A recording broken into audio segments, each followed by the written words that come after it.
Hit 'em up.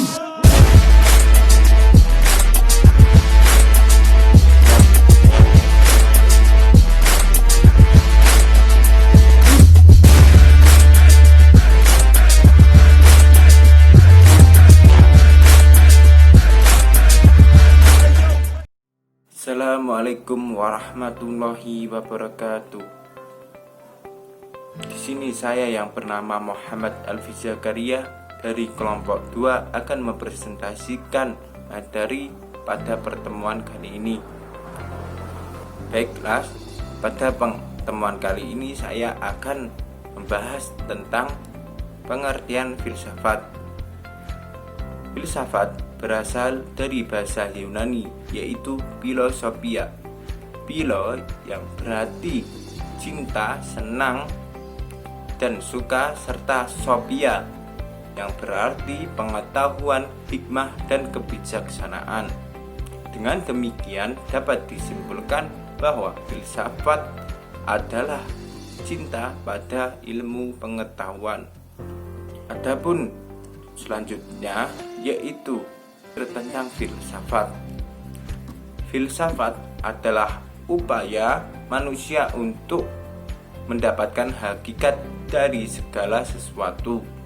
Filsafat berperan dalam membentuk kerangka berpikir sebelum seorang individu melakukan suatu tindakan. Jadi, filsafat itu merupakan sebuah pemikiran atau pedoman sebelum seseorang melakukan segala tindakan.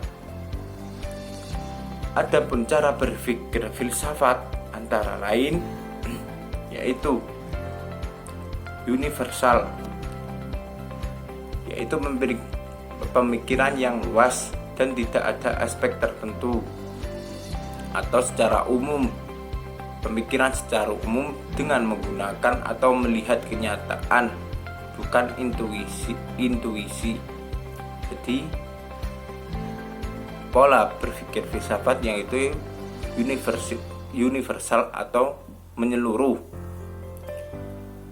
Yang kedua, radikal, mendasar, yaitu pemikiran yang dapat sampai kepada hasil yang fundamental dan esensial atau sampai ke akar persoalan. Jadi pemikiran filsafat itu haruslah mendalam.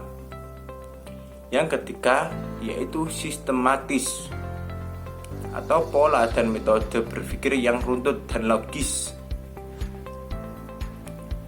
atau juga bisa dibilang filsafat antara konsep satu dengan yang lain memiliki hubungan atau keterkaitan.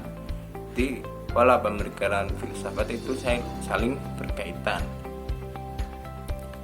Itu, dan ada pun yang lain yaitu deskriptif, yaitu suatu uraian yang terperinci tentang sesuatu yang menjelaskan mengapa sesuatu berbuat gitu. Yang selanjutnya yaitu kritis, yang kelima yaitu mempertanyakan segala sesuatu termasuk hasil filsafat. Di filsafat itu juga harus kritis. Maksudnya cara berpikir kritis ini mempertanyakan sesuatu sampai hal tersebut begitu jelas. Selanjutnya yang keenam yaitu analisis, yaitu mengulas dan mengkaji secara rinci dan menyeluruh sesuatu termasuk konsep-konsep dasar yang dengannya kita memberikan dunia dan kehidupan manusia. Yaitu cara berpikir selanjutnya yaitu menganalisis sesuatu, menganalisis semua hal yang ingin kita bahas atau ingin menjadikan sebuah ilmu pengetahuan. Yang ketujuh yaitu evaluatif, yaitu dikatakan juga normatif, maksudnya upaya sungguh-sungguh untuk menilai dan menyikapi segala persoalan yang dihadapi manusia. Demikian dari saya, wabillahi taufiq wal hidayah. Wassalamualaikum warahmatullahi wabarakatuh. Bismillahirrahmanirrahim. Assalamualaikum warahmatullahi wabarakatuh. Perkenalkan, nama saya Muhammad Thariqul Ihsan. Nah, di sini saya akan melanjutkan materi yang tadi telah dibahas oleh Mas Alfi Zakaria. Saya akan membawakan materi tentang filsafat pendidikan.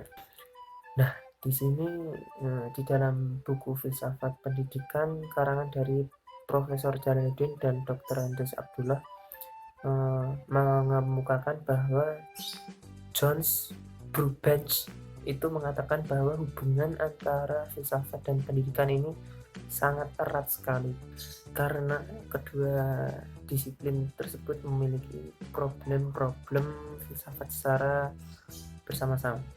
Nah, pendidikan dianggap sebagai wahana terbaik dalam mewariskan atau melestarikan nilai-nilai keilmuan. Nah, sedangkan filsafat ini dijadikan sebagai sebuah pandangan hidup dalam suatu masyarakat ataupun kelompok masyarakat yang tentunya ini melandasi dari semua aspek dan kehidupan bangsa, tentunya dalam aspek pendidikan. Nah, hubungan antara filsafat dan filsafat pendidikan ini menjadi sangat penting sebab ia menjadi sebuah dasar ataupun arah dan pedoman dari suatu sistem pendidikan. Nah, filsafat sendiri merupakan ide-ide atau idealisme dan pendidikan merupakan sebuah usahanya dalam merealisasikan ide-ide tersebut menjadi kenyataan dalam bentuk tindakan, tingkah laku, dan membina kepribadian manusia. Nah, selanjutnya tentang 3 landasan utama filsafat pendidikan. Nah, unsur-unsur esensial dalam landasan filsafat pendidikan ini dibagi menjadi 3, yaitu yang pertama, landasan ontologis pendidikan.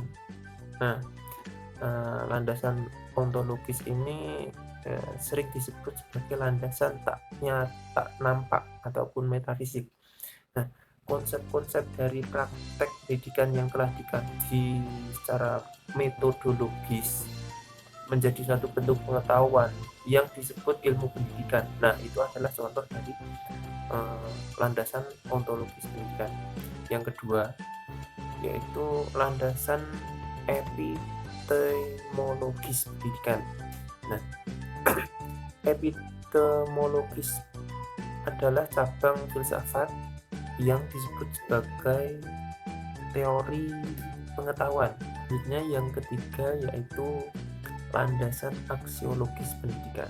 Nah, aksiologis ini merupakan cabang filsafat yang membahas tentang nilai-nilai keberadaban, nilai-nilai perilaku baik ataupun tidak baik. Bagian dari aksiologi sendiri contohnya adalah etika dan estetika, seperti itu. Demikian pembahasan filsafat pendidikan yang saya bawakan. Materi selanjutnya akan dibawakan oleh Mbak Nabila Amirah Pratiwi. Check it out. Baik, bismillahirrahmanirrahim. Melanjutkan presentasi dari kedua teman saya. Sebelumnya perkenalkan, nama saya Nabila Amirah Pratiwi, biasa dipanggil Nabila, dengan nomor induk mahasiswa 201180163. Di sini saya akan menjelaskan tentang pengertian filsafat pendidikan Islam atau yang disingkat dengan FPI. Saya pikir kita pernah menjumpai materi ini di semester sebelumnya, jadi mungkin pembelajaran hari ini hanya bersifat mengulang.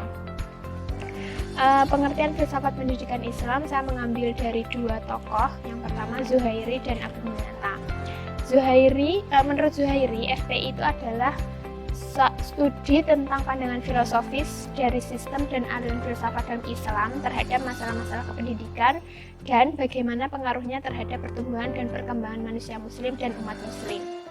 Selain itu, FPI mereka artikan pula sebagai penggunaan dan penerapan metode dan sistem filsafat dalam memecahkan problematika umat Islam yang selanjutnya memberikan arahan dan tujuan yang jelas terhadap pelaksanaan pendidikan umat Islam. Lalu menurut Abudinata, FPI itu adalah sebagai suatu kajian secara filosofis mengenai berbagai masalah yang terdapat dalam kegiatan pendidikan yang didasarkan pada Al-Quran dan Hadis sebagai sumber primer. Sedangkan pendapat para ahli, khususnya para filosof muslim, itu dijadikan sebagai sumber sekunder. Selain itu, FPI dikatakan oleh Abudinata itu adalah suatu upaya menggunakan jasa filosof, yakni berpikir secara mendalam, sistematik, radikal, dan universal tentang masalah pendidikan. Maksudnya masalah pendidikan itu mencakup tentang masalah manusia, maksudnya adalah anak didik, kemudian guru, kurikulum, metode, dan lingkungan dengan menggunakan Al-Quran dan Hadis sebagai dasar acuan. Jadi dapat disimpulkan bahwa FPI atau Filsafat Pendidikan Islam itu adalah suatu aktivitas berpikir secara menyeluruh dan mendalam untuk merumuskan konsep, menyelenggarakan, dan mengatasi berbagai problem pendidikan Islam dengan mengkaji kandungan makna dan nilai-nilai Al-Quran dan Hadis. Jadi di sisi lain, FPI itu dapat diartikan sebagai ilmu pengetahuan yang mengkaji secara menyeluruh serta mendalam, di mana kajian yang dibahas itu adalah mengenai segala sesuatu tentang pendidikan agar pendidikan tersebut berpacu atau berpedoman terhadap Al-Quran dan Hadis. Karena jika melalui kedua pedoman itu, maka akan menciptakan generasi atau peserta didik yang memang kita harapkan sesuai dengan Al-Quran dan Hadis tersebut. Cukup itu yang dapat saya sampaikan.